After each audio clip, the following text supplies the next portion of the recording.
नमस्कार दोस्तों, मैं हूं सुधांशु नारायण और आज के इस वीडियो में हम देखेंगे कफ के बारे में। कफ कैसे होती है और कफ को कंट्रोल करने के लिए कौन से ड्रग्स अवेलेबल हैं और उनका मोड ऑफ एक्शन हम नेक्स्ट वीडियोस में डिस्कस करेंगे। ये वीडियो का बेसिकली पर्पस दोस्तों जो टेरिटरी मैनेजर्स हैं वीनस एंड एमडीज लिमिटेड में एंड अबव द लाइन उनको ट्रेनिंग देना है। सो ये उस पर्पस से वीडियो बनाया गया है। सो आइए शुरू करते हैं इसको। हमने पिछली स्लाइड्स में देखा कि कफ एक सिम्टम है हमारी रेस्पिरेटरी डिजीज का। और दोस्तों ये कफ बेसिकली जब आती है तो एक प्रेशर क्रिएट होता है हवा का फेफड़ों में, और ये प्रेशर के थ्रू हमारे मुंह से हवा बाहर आती है। बेहतरीन डिफेंस मैकेनिज्म है। जीवाणु, विषाणु, कीटाणु, आपके डेब्रीज, म्यूकस सारा इसके थ्रू बाहर को आ जाता है। और लेकिन कफ में अगर देखा होगा तो खांसने की स्पेशल एक आवाज आती है। आप देखोगे ये जो आवाज है खांसने की, ये खांसने की स्पेशल आवाज आती है तो इसका मतलब लैरिंक्स काम करता है। सो लैरिंक्स टाइट हो जाता है, ऊपर से ये चीजें टाइट हो जाती हैं, लैरिंक्स बॉक्स हमारा टाइट हो जाता है और नीचे से जो ये हमारे लंग्स है इसमें प्रेशर भर जाता है और ये ब्रोंकाई कस जाते हैं। तो प्रेशर से होते हुए हवा बाहर की तरफ आती है। इसका बेसिक पर्पस खांसी का यही होता है कि हम जितने भी अपने विषाणु, जीवाणु, कीटाणु और ये अपने डेब्रीज और म्यूकस फंसा हुआ उसको बाहर निकालें। लेकिन अगर हम ये देखें कि ब्रेन इसमें इन्वॉल्व है, जी हाँ ब्रेन इसमें इन्वॉल्व होता है। और जो कफ है ये देखो ये आपका ब्रोंकाई का एपिथेलियल सेल है जहाँ पे बहुत सारे सीलियस लगे हुए हैं। कुछ भी इरिटेंट इसके ऊपर आता है तो कफ खांसी हो जाती है। और हमारे पास ये सी फाइबर्स होती हैं बहुत सारी लगी हुई हैं। आप देखो ये भी एक डायरेक्ट मैसेज ब्रेन के स्टेम की तरफ भेजते हैं। तो आप देखते हो सी फाइबर्स बेसिकली इन्वॉल्व होती हैं ब्रेन स्टेम को सिग्नल देने में। और मैकेनोसेप्टर्स होते हैं, ये ब्लैक वाले मैकेनोसेप्टर्स हैं, सी वाले आपने देखा ये यहाँ पर सेप्टर्स जो हैं वो आपके सी फाइबर्स हैं। अब दोस्तों मैकेनोसेप्टर्स भी दो तरीके के हो सकते हैं, एक है RAR और दूसरा है SAR। तो RAR रैपिड एक्टिंग होते हैं और SAR स्लो एक्टिंग होते हैं। और जैसे ही अपना फेफड़ा हल्का सा भी स्ट्रेच हुआ ये एक्टिव हो जाते हैं। और जो RARs होते हैं कोई भी चीज एकदम सिग्नल ऊपर एपिथेलियल से नीचे को भेजा तो एकदम से एक्टिव हो जाएंगे और ब्रेन स्टेम को बोलेंगे खांसी करो। सो ये एक डिफेंस सिस्टम जो कुदरत ने बनाया हुआ है, बहुत जबरदस्त डिफेंस सिस्टम है। कफ आना अच्छी बात है, बुरी बात नहीं है, लेकिन कफ अगर बहुत देर तक हो जाए तो ये बुरी बात है। अब मैं अगर जो पीछे बात मैं कह रहा था मैं उसकी एक्सप्रेशन थोड़ी यहां दे देता हूं कि अगर आपको खुद खांसना है, जैसे मैं खांस रहा हूं मैं खांस रहा हूं तो मैं अपने सेरेब्रल कॉर्टेक्स को कहता हूं कि मोटर जो आपके न्यूरॉन्स एक्टिव कर दे और वो ब्रेन स्टेम को मैसेज देते हुए मेरे को कफ दे रहे हैं। लेकिन दूध के कफ भी कफ लोअर एयरवे की तरफ से और अपर एयरवे की तरफ से, और हमारा GERD इसोफेगस में कोई पंगा पड़ा हुआ है तो भी आपको उल्टी आ सकती है। आपने देखा होगा कई बार जो एस्थमेटिक लोग होते हैं जब ज्यादा खांसते हैं तो उल्टी हो जाती है। सो तो हमारा बेसिकली जो स्टमक का सिस्टम, डायफ्राम का सिस्टम है वो बहुत सारा जुड़ा हुआ है हमारे स्टमक के साथ भी, क्योंकि उल्टी लाने में भी डायफ्राम का बहुत बड़ा रोल रहता है। सो दोस्तों अगर हम अपर रेस्पिरेटरी ट्रैक्ट इन्फेक्शन की बात करें तो उसमें एक अलग तरीके की खांसी होती है, खराश टाइप खांसी हो सकती है। तो राइनाइटिस, साइनोसाइटिस जो अपर एयरवेज है ये भी इग्नाइट कर सकते हैं हमारे कफ सिस्टम को, और लोअर एयरवेज तो खैर करते ही करते हैं। और GERD की मैंने बात कर दी, हमारा जो गैस्ट्रोएसोफेगल रिफ्लक्स डिसऑर्डर जैसे होता है या गैस्ट्रोएसोफेगल रिफ्लक्स है ये भी इग्नाइट कर देता है हमारे कफ को। कई बार देखा गया है डॉक्टर्स मेडिसिन देते रहते हैं कफ की, लेकिन उसको कफ नहीं होता, basically that is GERD। So friends आगे बढ़ते हैं और हम ये देखते हैं कि कफ के प्रकार कैसे होते हैं। हम एक कहेंगे प्रोडक्टिव कफ, जिसे कई लोग वेट कफ का नाम देते हैं, जिसमें म्यूकस आता है। और दूसरी होती है नॉन प्रोडक्टिव कफ जो ड्राई कफ बोलते हैं। आपने देखा होगा कि जो ड्राई कफ है ये काफी लंबे समय तक भी रह सकती है। और जो मोस्टली क्रॉनिक कफ्स होती हैं COPD को छोड़ के वो ड्राई कफ ही रहती हैं। जो प्रोडक्टिव कफ होती हैं वो एक्यूट रहती हैं, लेकिन ये तब्दील हो सकती हैं आगे जाके क्रॉनिक कफ के अंदर। और दोस्तों अगर मैं एक्यूट और क्रॉनिक की बात करूं तो एक्यूट कफ 3 हफ्ते तक रहती है और सब एक्यूट 3 से 8 हफ्ते तक रहेगी।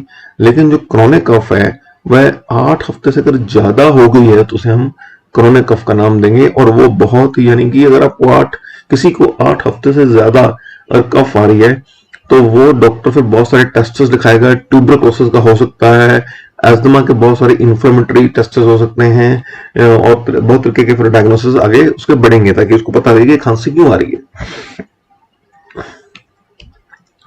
अब दोस्तों कुछ ड्रग्स बनी हुई हैं हमारी जो कफ को रोकने के लिए।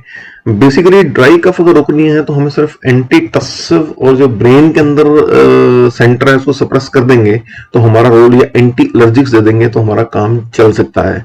जैसे कि इसमें ऑपिड्स, कोडीन का नाम बहुत फेमस है, कि लोग नशा करने वाले करते हैं तो ये नशीला पदार्थ ही है कोडीन, और हम इसको दे दें तो कफ, हमारी जो ड्राई कफ है वो रुक सकती है। ऐसी हमारी नॉन ऑपिड्स काफी बने हुए हैं। डेक्स्ट्रोमेथॉर्फिन का नाम आपने सुना होगा, और एंटी हिस्टामिनिक आपने सुने होंगे।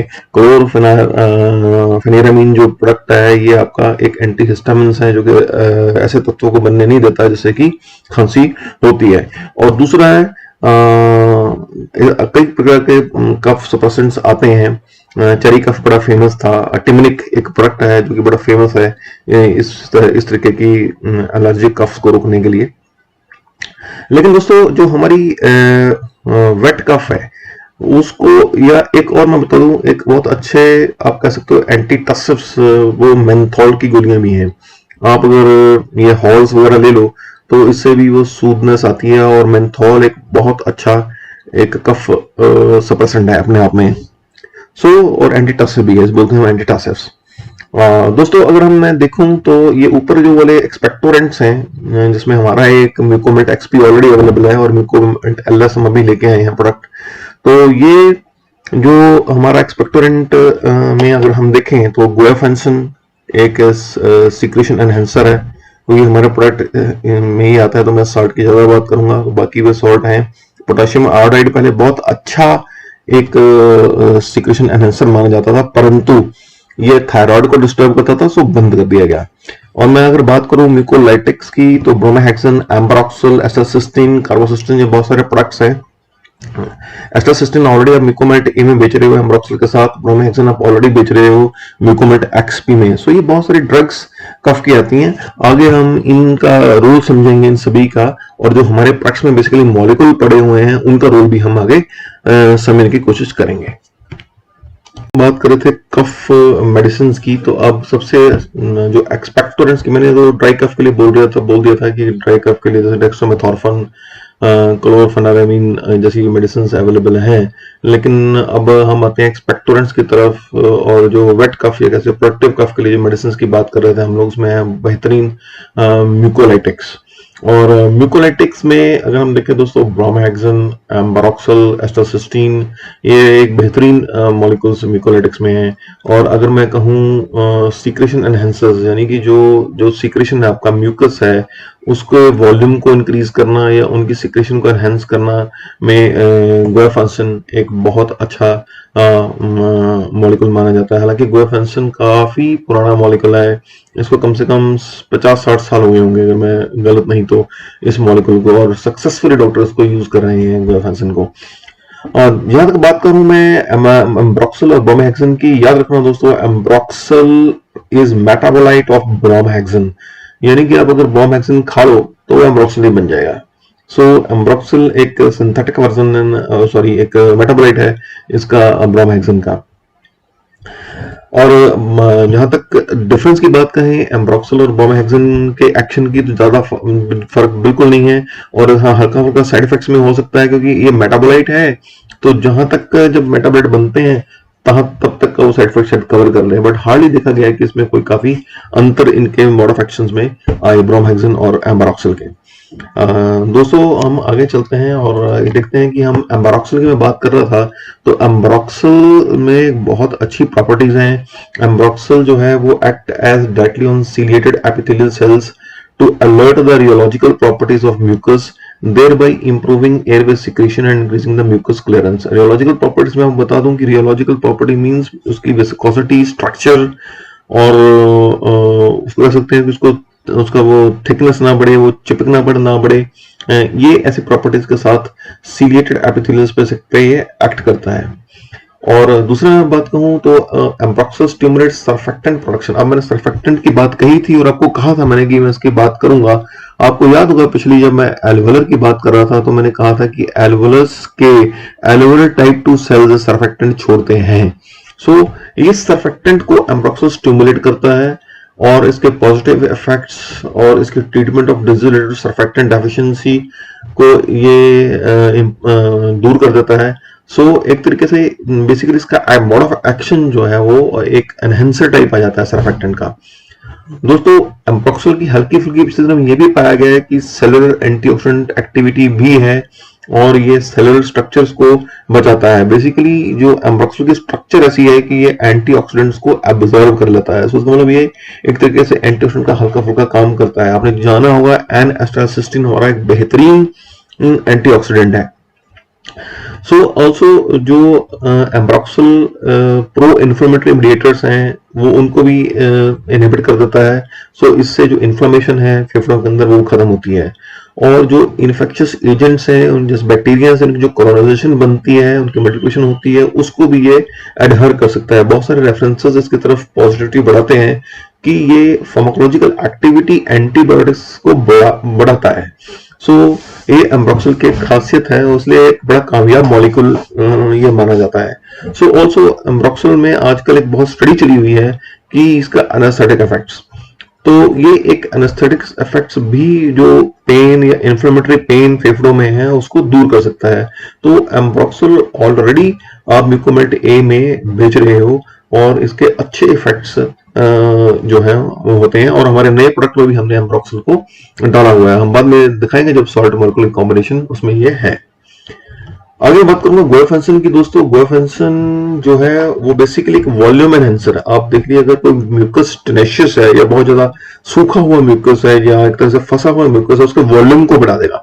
वॉल्यूम को बढ़ाने का मतलब है कि उसके में इसको हाइड्रेट कर देगा, उसमें पानी डाल देगा। सो उससे इसका वॉल्यूम बढ़ जाएगा और उसको निकलने में आसानी हो जाएगी। और इसका दूसरा इफेक्ट है कि ये एपिथेलियल सेल्स में जो विस्कोलास्टिसिटी, मतलब आप समझ लो कि जो अगर आप म्यूकस को देखो थिक म्यूकस होते हैं, जितने चिपके चिपके म्यूकस होते हैं तो उनकी ये विस्कोलास्टिसिटी कम कर देता है जिससे म्यूकोसैलरी जो म्यूकस के सैलरी सेल्स हैं उनको काम करने में मदद करता है। और सबसे इंपॉर्टेंट पार्ट कि गुआफेंसिन जो है वो एक कफ रिफ्लेक्स सेंसिटिविटी को भी कंट्रोल करता है। मतलब एक कह सकते हो कि जो कफ की रिफ्लेक्स सेंसिटिविटी को इंप्रूव करता है। बार बार से कफ सेंसिटिविटी नहीं होती बंदे को, क्यों? क्योंकि सीलिया से जैसे जैसे म्यूकस डेब्रिस हटती हैं वॉल्यूम बढ़ता है तो सीलिया भी हल्का होता है। उसके जो मुड़ने का एंगल है, क्योंकि जब सीलिया खास एंगल पे मुड़ेगा तो ही कफ जनरेट होती है।